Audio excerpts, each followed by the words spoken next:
Bonjour à tous!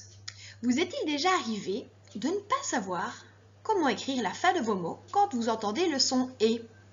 Eh bien, c'est ce que nous allons apprendre aujourd'hui.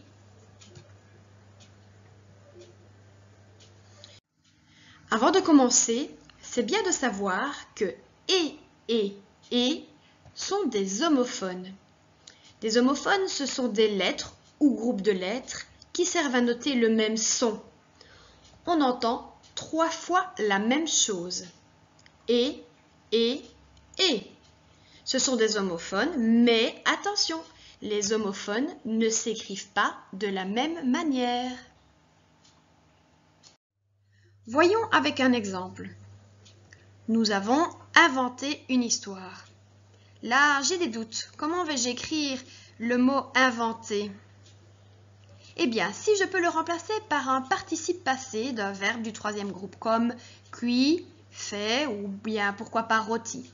Ça donne « Nous avons fait une histoire ». Ah tiens, la phrase reste correcte. Je peux donc mettre ma terminaison qui sera « et ».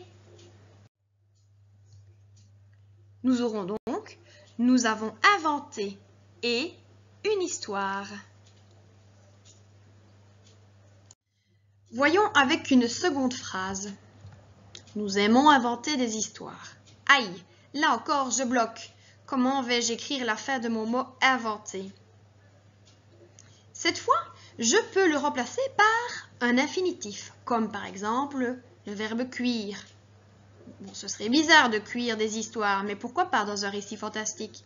Ou bien le verbe faire, celui-ci est plus passe-partout. Ça donnerait « Nous aimons faire des histoires ». La phrase garde du sens, elle est grammaticalement correcte.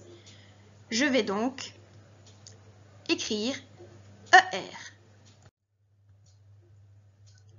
Nous aimons inventer ER des histoires. Encore un exemple. Vous inventez souvent des histoires. Là aussi, je ne sais pas ce que je vais écrire à la fin du mot inventer. Cette fois, je peux le remplacer par cuisez, faites.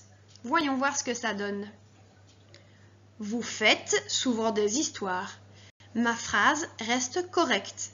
Donc ici, je vais pouvoir écrire EZ, car il s'agit d'un verbe conjugué au présent à la 2e personne du pluriel. Vous inventez EZ, souvent des histoires. Que faut-il retenir ? Si, quand j'écris, à la fin d'un mot, j'entends le son « et », mais je ne sais pas comment l'orthographier. Si je peux le remplacer par « fait ». Ah, c'est que j'ai à faire un participe passé, c'est-à-dire la 2e partie d'un verbe conjugué à un temps composé. Je vais donc écrire « et ».